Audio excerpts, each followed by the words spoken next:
Sitten olisi harjoitus 18, alkeisharjoituksella mennään. Eli on tuon näköinen kappale. Eli otetaan sieltä file ja new, part ja OK. Otetaan tällä kertaa vaikka front plane ja sieltä sketsi.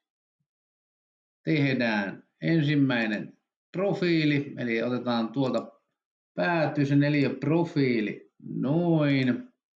Ja laitetaan sinne mitat, se on 36. Ja korkeutta on sen 40. Mennään pois. Extruded. Laitetaan sieltä midplane ja se on 76. Olisi mitta noin ja hyväksytään se siihen. Sen jälkeen otetaan tuolta toi right plane ja teemme sketsin sinne. Otetaan ympyrä. Se menee vähän ylitte ja samaten otetaan profiili. Ei pidetä tuolla, vaan otetaan ennemmin tuolla eli convert, eli otetaan tuo ja tuo viiva, eli 2 etkeä valitaan. Noin saadaan tuolta noin näkyviin. Laitetaan mitta. Tuonne se on 52 milliä. Noin.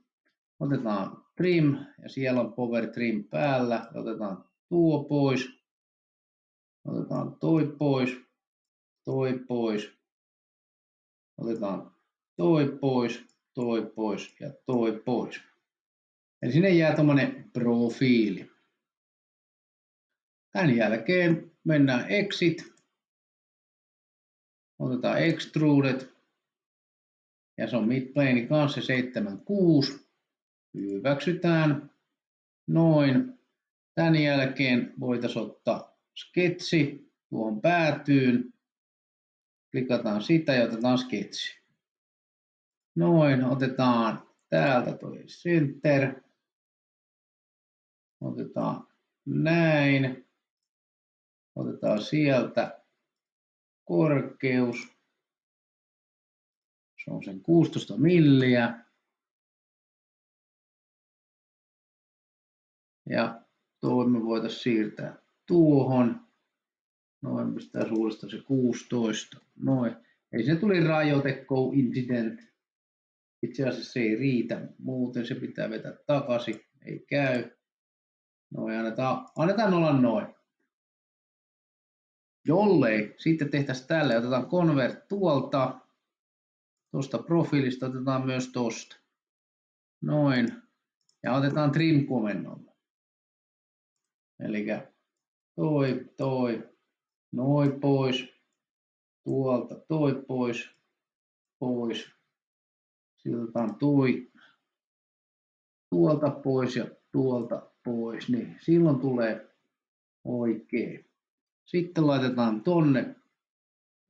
Otetaan control-pohjaa ja samoin tuo ylempi. Laitetaan negua. Nyt ne pitäisi olla mustana kaikki. Mennään exit sketchiin ja otetaan extrude cut ja otetaan sitä blind ja 12 milliä. Se uppoutuu tuon verran. Noin. Sen jälkeen otetaan mirror-komento. Laitetaan sieltä oikea right plane, eli tulee tuohon ja cut extruded, eli toi viimeisin. Jos se ei mene, toi valitaan tummaksi ja valitaan historiapuusta cut extruded 1. Noin. Sinne tuli toi näkyviin. Tämän jälkeen me otetaan vaan whole wizard seuraavaksi. Eli otetaan ensimmäisenä vaikka se 20, eli tulee tonne. Otetaan tuolta ja true all, eli tuolta ensimmäinen ja drill sizes otetaan sieltä ja mennään position välilehteen, näytetään pinta, pistetään orikopisteeseen ja hyväksytään noin, eli sinne tulisi reikä. Seuraavaksi otetaan sama työkalu, mutta nyt täältä ei löydy oikein kokoista, niin otetaan custom sizing ja laitetaan sinne 26. Mennään position välilehteen, näytetään pintaa ja haetaan sieltä orikopiste. Ja katsotaan seuraavaksi, meneekö kaikkien läpi, näyttää menevän ja hyväksytään se. Eli sinne tuli myös semmonen reikä sitten. Ja otetaan sieltä toi noin ja harjoitus olisi siinä valmiina.